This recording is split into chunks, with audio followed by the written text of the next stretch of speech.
तो स्टूडेंट्स बिना टाइम को बर्बाद करें अपने सीधे आते हैं मुद्दे की बात पर। मुद्दे की बात यह है कि हमारे पास क्या क्या करियर ऑप्शंस होते हैं हमारे पास सर। ये उनके लिए इक्वली इंपॉर्टेंट है जो बच्चों ने 12th किया और उनके लिए भी जिन्होंने अभी 10th किया और 11th में आ रहे हैं, यानी कि अभी अभी वो 11th क्लास में आ रहे हैं और देख रहे हैं कि क्या हमारे पास स्ट्रीम सिलेक्शन क्या होना चाहिए जिससे कि हम अपने करियर को अच्छे से शेप दे सके। और बच्चों बहुत जरूरी है कि हम कहाँ जाने वाले हैं उसकी पहले रूपरेखा यहाँ लिख दी जाए। मुझे एक बात छोटी सी याद आती है मामा शकुनी की। मामा शकुनी कहा करते थे भांजे युद्ध रणभूमि से पहले मनोभूमि में लड़ा जाता है। तो मनोभूमि यही होती है कि आप पहले से प्लान कर दो। इंसान के पास यही एक खासियत होती है कि वो सारी चीजों का विजन पहले क्रिएट कर सकता है माइंड में, पूरा अपना माइंड मैप बना सकता है। बस वही हमें करना है, ऐसा नहीं कि जहां हमें रास्ता ले जा रहा है वहां चलते हुए चले, ये गलत होता है। अभी मैं बात कर रहा हूं जैसे हमारे पास साइंस स्ट्रीम में, अगर आपके पास कॉमर्स स्ट्रीम है, आर्ट्स स्ट्रीम है, तो क्या क्या हम कर सकते हैं। ऐसा नहीं है कि साइंस है तो ही बहुत कुछ हो सकता है। दूसरी स्ट्रीम्स हमारे पास जो है हर स्ट्रीम में अपॉर्चुनिटीज ही है। लेकिन अपॉर्चुनिटीज बच्चों क्या होती है, अपॉर्चुनिटीज उन्हीं के हाथ लगती है जो उन्हें लेते हैं, अपने आप चलकर नहीं आती। और किसी भी आप फील्ड में चले जाओ, ऐसा नहीं है कि हम साइंस फील्ड में अगर गए हुए हैं तो इसका मतलब ये हुआ कि सर साइंस में हमें तो हमारे पास अपॉर्चुनिटीज का भंडार है, कॉमर्स और आर्ट्स में कुछ नहीं है। उल्टा भी हो सकता है। तो ये डिपेंड करता है कि हम उसका फायदा उठा पा रहे हैं। फिलहाल मैं स्टार्ट कर रहा हूं साइंस के साथ कि जो बच्चों ने साइंस लेंगे उन्हें क्या फायदे हो सकते हैं, या अगर आप चाहते हो स्ट्रीम साइंस लेना तो उससे और क्या फायदे हो सकते हैं, वो आपके साथ डिस्कस कर रहा हूं। सबसे पहले बच्चों हमारे पास आते हैं पीसीएम और पीसीबी में। हम इसे मोटा मोटा कैटेगराइज कर सकते हैं कि physics chemistry maths, physics chemistry biology होता है। अब इसके बाद हमारे पास जैसे पहला एग्जाम है एनडीएनएस। मैं आपको बताते हुए चलता हूं, हल्का सा एक ओवरव्यू देते हुए चलता हूं, अदरवाइज इन सब में इंडिविजुअल वीडियोस बनाए जा सकते हैं। फिलहाल एनडीए यानी नेशनल डिफेंस एकेडमी, बेसिकली ये वो एग्जाम होता है, वो एंट्रेंस एग्जाम होता है जिसमें आपको ऑफिसर रैंक में जाने का मौका मिलता है। और मैं इसे बहुत बेहतरीन एग्जाम मानता हूं जिसमें आपको फ्रंट रो में जाकर के नेशन को सर्व करने का मौका मिलता है, और वो भी बहुत कम उम्र में। 16.5 से 19 साल की एलिजिबिलिटी क्राइटेरिया का होता है। जब आपने क्लास 12th में होते हो या फिर 12th कर लिया होता है आपने, तो आपके पास बहुत कम टाइम स्पैन होता है जिसमें आपको प्रिपरेशन करनी होती है। बच्चे तो शुरुआत से भी कर रहे होते हैं कुछ बच्चे, और एग्जाम को क्रैक करना होता है। ल्यूटेनेंट जैसी पोस्ट आपको स्टार्टिंग में मिल रही होती है, ऑफिसर रैंक की जॉब होती है। एनडीए एनएस की मैं बात कर रहा हूं, ये वो एग्जाम है। और इसका अगर हम थोड़ा पेपर पैटर्न में ज्यादा डिटेल में भी नहीं जाऊंगा, हल्का सा बता रहा हूं कि इसमें मैथ्स आती है, एक इसका मेजर चंक पार्ट मैथ्स का होता है, और दूसरा सब्जेक्ट जीटीए होता है, मतलब जीएटी होता है सॉरी, जिसे जनरल एबिलिटी टेस्ट हम कहते हैं, जनरल एबिलिटी टेस्ट कहते हैं, जिसमें आपके पास साइंस आती है, हिस्ट्री आती है, ज्योग्राफी आती है, करंट अफेयर्स आती है, पॉलिटिकल साइंस आती है। तो इस तरीके से इनके पार्ट्स बटे होते हैं, ठीक है। अब इसका क्या इंटरनल क्या है घुस के, वो मैं भी ज्यादा डिस्कस नहीं करूंगा, पहले भी कई बार बताया है, आप बोलोगे तो मैं दोबारा बना के बता दूंगा। इसमें क्या होता है, पहले आपको रिटन एग्जाम क्लियर करना होता है, रिटन क्लियर हो जाता है, उसके बाद आप एसएसबी में जाते हो, एसएसबी अगर आपका क्लियर हो जाता है तो उसके बाद आपका मेडिकल वगैरह होता है, और उसके बाद फाइनली हमारा नाम आता है। पहले ये सिर्फ बॉयज के लिए था, लेकिन पिछले 4-5 सालों में या भी गर्ल्स के लिए भी इसमें एलिजिबिलिटी हो गई है। ये ना केवल पीसीएम वाले बल्कि पीसीबी वाले स्टूडेंट्स भी इस एग्जाम को दे सकते हैं। लेकिन फिर आप कौन से उसमें जाना चाहते हो, आप एयरफोर्स में जाना चाहते हो या किस में जाना चाहते हो, उसके इंडियन आर्मी में जाना चाहते हो, इंडियन आर्म फोर्सेज में, उसके आधार पर फिर सब्जेक्ट डिफाइन होते हैं कि आपके पास फिजिक्स मैथ्स का कॉम्बिनेशन होना चाहिए, वो बाद में डिस्कस करूंगा। फिलहाल अगला है हमारे पास जेडबलई आईआईटी का। जेडबलई के बारे में शायद हम जानते हो, joint engineering test, joint engineering exam basically, और आईआईटी के लिए आपका रास्ता ये जो होता है, ये एक तरह का इंजीनियरिंग एंट्रेंस एग्जाम होता है। इंजीनियरिंग एंट्रेंस का मतलब अगर आपका सपना इंजीनियरिंग फील्ड में कुछ करना है, अगर आप इंजीनियर लेवल पे काम करना चाहते हो, आपकी सोच, आपको लगता है कि मेरा आईक्यू उस लेवल का है जो मुझे इंजीनियरिंग वाला मुझे चीज दिखाती है, आपके लिए बेस्ट एग्जाम होगा। इसको हम, इसका भी क्या है, पहले आपको मेंस इसका क्लियर करना पड़ता है, जेईई मेंस का, अच्छी परसेंटाइल वगैरह आती है तो आपको मौका मिलता है आईआईटी में बैठने का, सॉरी आईआईटी के एग्जाम में बैठने का, मतलब एडवांस के एग्जाम में बैठने का, जिससे आपको आईआईटीज एनआईटीज वगैरह अकॉर्डिंगली मिलती है, ठीक है। तो ये एक चीज होती है। फिलहाल इसमें वही फिजिक्स केमिस्ट्री मैथमेटिक्स आपके सब्जेक्ट्स आते हैं, और अच्छे लेवल का कंपटीशन देश में इसमें देखा जाता है, काफी बच्चे इसकी प्रिपरेशन करते हैं, और अगर आप अच्छे से तैयारी करेंगे डेफिनेटली आप इस एग्जाम को निकाल सकते हो। अभी मैं आगे भी डिस्कस करूंगा कि जेडबलई निकालकर ऐसा जरूरी नहीं है कि आप सिर्फ और सिर्फ जेडबलई करके इंजीनियरिंग ही कर रहे होते हो, और भी बहुत सारी चीजें जो हम इससे कर रहे होते हैं। और आईआईटी जाने का रास्ता सिर्फ जेडबलई है ऐसा भी नहीं है, और भी रास्ते होते हैं आईआईटी जाने के, वो भी मैं डिस्कस करूंगा बाद में। सीयूईटी एक ऐसा एग्जामिनेशन है जो कि कॉमन यूनिवर्सिटी एंट्रेंस टेस्ट होता है। कुछ बच्चे होते हैं जो बोलते हैं सर हमें जानी मानी यूनिवर्सिटीज जो है, दिल्ली यूनिवर्सिटीज, जामिया यूनिवर्सिटीज, इस तरह की बड़ी बड़ी यूनिवर्सिटीज जो हमारे पास है, यहाँ से एएमयू, हमें यहाँ से पढ़ाई करनी है, हमें इन यूनिवर्सिटी से पढ़ाई करनी है, लेकिन वहां पर मेरिट लिस्ट वगैरह लगती थी, उसका एक संशोधित रूप है सीयूईटी। सीयूईटी में क्या होता है कि आप एक कॉमन यूनिवर्सिटी एंट्रेंस टेस्ट देते हो अपने 12th के बाद, उस में आपका नंबर जो आती है उसके आधार पर यूनिवर्सिटीज अपने अपने जगहों पर एक मेरिट लिस्ट लगा देती है कि जो इतने नंबर तक ला पाया सीयूईटी में वो हमारे वहां एंट्री करने के लिए एलिजिबल है। तो एक तरीके का कॉमन यूनिवर्सिटी जो एलिजिबिलिटी टेस्ट या कॉमन यूनिवर्सिटी एंट्रेंस टेस्ट जो ये है, ये खुद इसका नाम ही बता रहा है कि ये करता क्या है। बाकी क्या इसके क्राइटेरियंस होंगे उसके बारे में बाद में डिटेल में डिस्कशन करेंगे, अभी हम एक एक करके ऊपर से जा रहे हैं। अगला हमारे पास बीटेक है। बीटेक फिर से अगर आपने मान लिया ये नहीं कि आपको बीटेक करना है, तो फिर बीटेक जनरली आप कहीं से भी कर सकते हो, अड़ोस पड़ोस के कॉलेज से भी कर सकते हो, आसपास थोड़ा शहर के कॉलेज से भी कर सकते हो। लेकिन जो यहाँ से बीटेक कर रहा है, जो यहाँ से बीटेक कर रहा है, उसमें सिर्फ इतना ही फर्क होगा कि आईआईटी में जाकर आपको एक बिगर एक्सपोजर मिलता है वहां पर, क्योंकि काफी हम एग्जाम को क्रैक करके पहुंचे होते हैं, तो अलग अलग तरह के लोगों से मिलने का मौका मिलता है और ऐसी चीजें होती है। अदरवाइज बीटेक हम कहीं से भी कर सकते हैं करना चाहें तो।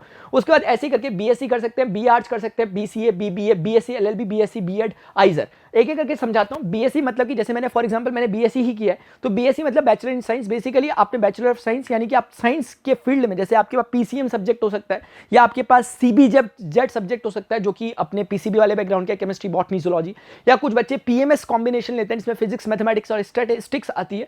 तो इस तरह से हम बीएससी कर सकते हैं। क्या बीएससी करना चाहिए? बिल्कुल कर सकते हो, बहुत अच्छा है। मैं पहले ही बता रहा हूं, इसमें जरूरी नहीं है कि आप किसी को कर दिया तो उसके बाद छुट्टी आती है, ऐसा नहीं है। अगर आप वहां जाकर उसको जस्टिफाई कर पा रहे हो तो बात होती है। कई बच्चे ऐसे होते हैं जो बीएससी करने के बाद धमाल मचा देते हैं, आपके सामने मैं ही खड़ा और जैसे एग्जांपल के लिए।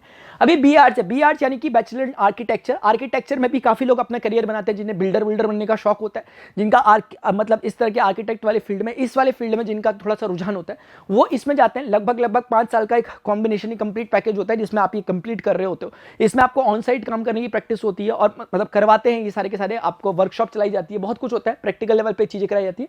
फिर अगर आपने इसको क्लियर कर लिया तो अगर आपने इसको अच्छे से किया था, जेन्युइनली अगर आपने इसकी पढ़ाई की थी, तो आप बहुत अच्छा फ्यूचर में कर सकते हैं। BCA bachelor in computer application होता है, यानी कि अगर आपका रुझान है कंप्यूटर सॉफ्टवेयर्स वगैरह में, अगर आप इसमें चाहते हो कि यार मैं कुछ करूं, यानी आपको लगता है कि मेरा रुझान ही इसी में, मतलब मेरा पैशन ही इस तरह की चीज़ है, तो आप जरूर इसको करना चाहिए। मैं कहता हूँ काफ़ी बच्चे होते हैं जैसे जो ग्राफिक डिजाइनिंग कर रहे होते हैं, या फिर जिनके पास मतलब अच्छा नॉलेज होता है कंप्यूटर का, जिनको लैंग्वेजेस, जो कंप्यूटर लैंग्वेजेस होती है, इनमें ज़्यादा इंटरेस्ट होता है, कोडिंग वगैरह में ज़्यादा इंटरेस्ट होता है, मैं उन्हें प्रीफर करूँगा कि वो इस तरह की लाइन में जाया करो, ताकि आपका पैशन ही आपका प्रोफेशन बने, आपके पास डिग्री भी हो और आपके पास एक स्किल भी हो। दूसरा क्या, बीबीए, जैसे धंधे वगैरह में हमारा इंटरेस्ट है, हमें बिजनेस करना है सर, हमें कैसे करना है, तो उसके लिए ये ऑफिशियली ये चीज है कि बीबीए अगर आप कर रहे हो तो आपको बेसिक उसके कोर आइडियाज जो होते हैं वो दिखाई देते हैं। तो आप अगर जो बिजनेस कर रहे होंगे ट्रेडिशनल तरीके से ना करके, क्या उसका स्ट्रक्चर होता है, उसका पढ़ाई लिखाई यहां पर होती है, बैचलर बिजनेस एडमिनिस्ट्रेशन से कहते हैं। बीएससी एलएलबी अगर आप चाहते हो कि यार मुझे एलएलबी लॉ वगैरह करना है, मुझे लॉ वाले फील्ड में जाना है, वकालत जैसे फील्ड में मुझे जाना है, तो आप बीएससी के साथ इंटीग्रेटेड एलएलबी को कर सकते हो। इसी तरीके से बीएससी बीएड अगर आप टीचिंग के सब्जेक्ट में जाना चाहते हो, आपको लगता है कि मैं टीचिंग में मुझे अच्छा फील आता है, मेरा पैशन टीचिंग है, तो आपको बीएससी के साथ आप इंटीग्रेटेड बीएड करोगे तो कम समय में भी ये चीजें हो जाती है और आपको डिग्री भी मिल जाती है। काफी जो आपके आगे आने वाले टीजीटी पीजीटी एग्जामिनेशन होते हैं उसमें आपको काफी हेल्प मिलती है। आइजर बहुत इंपॉर्टेंट, आइजर इंपॉर्टेंट लेकिन अंडर एस्टिमेटेड है, अंडररेटेड है। कई बार लोग इसे अंडर एस्टिमेट करते हैं, उन्हें पता ही नहीं रहता आइजर से एग्जामिनेशन भी होता है। Indian institute for science and education research, Indian institute for science education and research, ये इसकी फुल फॉर्म है आइजर की। अब समझो आइजर और आईआईटी में क्या फर्क है, कंपैरिजन देख रहे हो, आइजर का आईआईटी से कंपैरिजन है, तो इस लेवल की चीज होती भी है वास्तव में, इसमें कंपटीशन भी है। एक्चुअली क्या है कि 1951 में आईआईटीज जब बने थे, जब हमारे first prime minister of India जो थे पंडित जवाहरलाल नेहरू, उस समय का जो हमारा सिस्टम था वो ये था कि यार कैसे हम टेक्नोलॉजी में अपने आप को आगे करें, अगर हम टेक्नोलॉजी में अपने आप को आगे करेंगे तो डेफिनेटली हम आगे बढ़ेंगे, देश नए नए आजाद हुआ था। आईआईटी का गठन किया गया, आईआईटी खड़गपुर पहली बार जो बना था 1951 में, इसी सोच के साथ बना था कि इनमें जो इंडियन स्कॉलर्स होंगे, जो इंटेलेक्ट्स होंगे, जो कि इंजीनियरिंग माइंडसेट रखते होंगे, रिसर्च माइंडसेट रखते होंगे, वो लोग आईआईटीज में आएंगे। लेकिन हुआ क्या, अभी आईआईटी में आते ही जैसे बच्चा आईआईटी के अंदर घुसता है, बहुत पढ़ाई लिखाई इंजीनियरिंग करके आया, फिजिक्स केमिस्ट्री मैथ सब पढ़ के आया, लेकिन जैसे ही वो आईआईटी के अंदर घुसता है उसे इतना वास्ट एक्सपोजर उसे वहां पर मिलता है कि वो इतना ज्यादा क्रिएटिव हो जाता है कि कहीं वो डांसर बन जा रहा है, कहीं जाकर वो डायरेक्टर बन जा रहा है, कहीं जाकर वो एक्टर बन जा रहा, मतलब वो इंजीनियरिंग के अलावा सब कुछ कर दे रहा।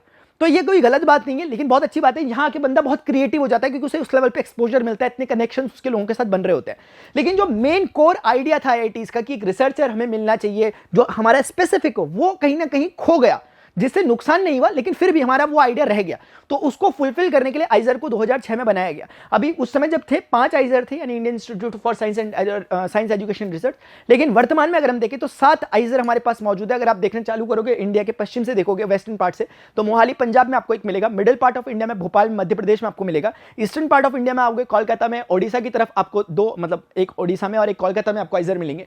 फिर नीचे की तरफ आओगे आप सदर्न पार्ट की तरफ, तो आपको पुणे की तरफ एक आइजर मिलता है, मतलब पुणे आइजर की मैं बात कर रहा हूँ। उसके बाद आप थोड़ा नीचे आते हो तो आंध्र प्रदेश की तरफ, इस तरफ अगर आप आते हो ईस्टर्न बेल्ट में, तो आपको आंध्रा में तिरुपति आइजर करके, और तिरुवनंतपुरम केरला में जो कि वेस्टर्न पार्ट में, मतलब वेस्टर्न घाट की तरफ, वहाँ पर आपको मिलता है, जो कि तिरुवनंतपुरम। तो मेरे ख्याल से मैंने 7 के नाम शायद ले लिए होंगे, यही हैं जो है मैंने बताया, ठीक है ना। तो इस तरह से, और ये टॉप है। ऐसा मैं हल्का सा आपको आइडिया भी देता हूँ इसमें निकलते कैसे हैं, क्या क्राइटेरिया। इसके 2 तरीके हैं। अगर आपने IIT का एग्जामिनेशन तक अगर आप पहुंच गए, IIT मतलब अगर आपने JEE मेंस क्लियर किया, आप एडवांस में बैठने का आपको मौका मिला, टॉप 15,000 बच्चों में अगर आप आ गए, अगर आपकी 15,000 तक रैंक आ रही है, तो आपको इसके एंट्रेंस में बैठने का मौका, मतलब आपको मौका मिलेगा आइजर का, मतलब ये डायरेक्ट एंट्री हो सकती है। दूसरा बात यह है कि आइजर का एक एग्जामिनेशन इंडिपेंडेंटली होता है। उस एग्जामिनेशन में जून जुलाई आप प्लीज चेक कर लेने से, लेकिन इस तरह से वो लगभग होता है एग्जामिनेशन। उसमें फिजिक्स, केमिस्ट्री, मैथमेटिक्स, बायोलॉजी, आपके 4 सब्जेक्ट्स होते हैं। 15-15 क्वेश्चंस पूछे जाते हैं। 3-3 मार्क का एक क्वेश्चन होता है। 0.25 की नेगेटिव मार्किंग होती है। तो उस आइजर के एग्जामिनेशन के थ्रू भी हम पहुंच सकते हैं। इसका मतलब आपको ध्यान देने वाली चीज है कि आइजर का एग्जामिनेशन न केवल PCM बल्कि PCB का बच्चा भी दे सकता है, क्योंकि इसमें रिसर्च होती है। रिसर्च किसी भी फील्ड में हो सकती है, botany, zoology, physics, chemistry, mathematics और इनके अलावा भी अदर सब्जेक्ट्स में। लेकिन मैंने इसको आपका क्राइटेरियन हल्का हल्का बताने की कोशिश कर दी। उसके बाद हम आते हैं PCB वाले में। PCB में बहुत मतलब पॉपुलर एग्जाम नीट UG का एग्जाम काफी हाई कंपटीशन होता है। 25-30 लाख बच्चे इस एग्जाम को दे रहे होते हैं। ऑलमोस्ट 1 लाख बच्चे निकल रहे होते हैं। मोटा मोटा 4% का रेशियो इसमें होता है सक्सेस का, मतलब निकलने का। लेकिन अच्छा एग्जाम है। फिजिक्स, केमिस्ट्री, मैथमेटिक्स के क्वेश्चंस, फिजिक्स, केमिस्ट्री, बायोलॉजी के क्वेश्चंस आते हैं। क्या तरीका है, वो चीजें हम पढ़ा रहे होते हैं। नीट का जो मैं खुद पढ़ा रहा हूँ फिजिक्स, तो आप देखना उस चीज को। NDA मैथमेटिक्स मैं पढ़ा रहा हूँ। मैं ऑलरेडी बता चुका हूँ कि PCB और PCM दोनों स्टूडेंट दे सकते हैं, लेकिन कुछ स्लाइट रेस्ट्रिक्शंस हैं जिसमें कि सिर्फ PCM वाला बच्चा प्रायोरिटी ले जाता है। BSc biotechnology, BSc food technology, जैसे बायोटेक्नोलॉजी में कुछ मेडिसिन वगैरह के फील्ड में अगर आपको काम करना है, इस तरह का आपका इंटरेस्ट है, तो BSc बायोटेक्नोलॉजी में। BSc फूड टेक्नोलॉजी, क्रॉप्स बन रही होती है। GM यानी कि जेनेटिकली मॉडिफाइड जो क्रॉप्स होती है, कहां से आ रही है, वो इन्हीं लोगों से आ रही है जो फूड टेक्नोलॉजी वगैरह में काम कर रहे होते हैं। आइजर फिर मैंने जैसे कि आपको बताया। तो बच्चों, मुझे लगता है कि मैंने आपको एक हल्की सी जानकारी लगभग दे दी कि इस तरह की चीजें होती है, लेकिन इनके बारे में मैंने हल्का सा आपको नॉलेज दिया। जैसे BBA किया, BBA करने के बाद MBA कर सकते हो अब, क्योंकि बहुत अच्छी चीज है, क्योंकि आप धंधे में और ऊपर जाना चाहते हो। अब MBA करने के लिए आप MBA के लिए फिर एंट्रेंस टेस्ट होते हैं। अभी ये थे सिर्फ बैचलर डिग्री, इसके लिए कुछ एंट्रेंस टेस्ट है जो मैंने लिखे हुए, जैसे JEE है या CET है या नीट UG है। नीट UG यानी अंडर ग्रेजुएशन के लिए। लेकिन आपको पोस्ट ग्रेजुएशन करनी है, आपको मास्टर्स की डिग्री लेनी है, तो उसके लिए भी फिर से एक और बार दोबारा से एंट्रेंस टेस्ट होते हैं। जैसे मैं BBA की बात कर रहा हूं, BBA BCA के बाद आप MBA करना चाहते हो, आप CAT एग्जाम दे सकते हो, आप मैट दे सकते हो, CMAT दे सकते हो, GMAT दे सकते हो, Z दे सकते हो, XAT कहना चाह रहा हूं, Z दे सकते हो, या आप फिर इस तरह से आत्मा दे सकते हो। तो इस तरीके से ये सारे के सारे एंट्रेंस टेस्ट आप दे करके, मतलब ऑलमोस्ट 13 ऐसे एंट्रेंस टेस्ट होते हैं जिनसे आप MBA में डायरेक्ट एडमिशन ले सकते हो। ठीक है, जैसे मानिए फॉर एग्जांपल आपने कॉमन एडमिशन टेस्ट कैट दिया, कैट देने के बाद आपको वैट देना पड़ेगा, राइटिंग एबिलिटी टेस्ट, उसके बाद फिर आपका GD होंगे, ग्रुप डिस्कशन, उसके बाद आपका पर्सनल इंटरव्यू होगा, उसके बाद आप फाइनली MBA करोगे। और अगर टॉप यूनिवर्सिटी से आप MBA कर रहे हो, फॉर एग्जांपल आप IIM में जा रहे हो, यानी कि जो IIMs होते हैं, जैसे IIM अहमदाबाद है, अगर आप वहां जाकर MBA कर रहे हो तो आपकी वैल्यू ही नेक्स्ट लेवल की होती है। तो यह चीज होती है। इसका मतलब क्या है, कॉम्पिटिशन 2 बार है। एक बार चाहो तो 12th के बाद है, लेकिन कोई बच्चा 12th के बाद भी नहीं अगर समझ पाता, आइडिया नहीं लग पाता, फिर एक बार और मौका मिलता है ग्रेजुएशन के बाद, ताकि पोस्ट ग्रेजुएशन में इस बार निकलो। क्योंकि कई बच्चे IIT में नहीं पहुंच पाते, BTech नहीं कर पाते, लेकिन MTech बहुत लोग कर लेते हैं IIT से, जिनको जानकारी नहीं थी। वो अभी अपनी ग्रेजुएशन में अच्छी पढ़ाई करते हैं, गेट के थ्रू या फिर गेट के थ्रू, नेट के थ्रू, कहीं ना कहीं वो अपने IITs का जो सपना था उसे दोबारा से पूरा कर सकते हैं। अच्छा, एक बात IIT से और याद आई, मुझे लगता है जैसे ना फॉर एग्जाम्पल इसमें एक एग्जाम और है जो मुझे याद आ रहा है, जैसे यही है फॉर एग्जांपल ये BArch है ना, BArch, अगर आपको BArch करना नहीं है, यानी कि बैचलर आर्किटेक्चर, आपको पता है JEE के एग्जाम के बाद भी हो सकता है। अगर आप JEE मेंस का एग्जाम करते हो, JEE एडवांस का एग्जाम करते हो, तो उसी में आपको ये अपॉर्चुनिटी भी मिलती है यहाँ पर पहुँचने की।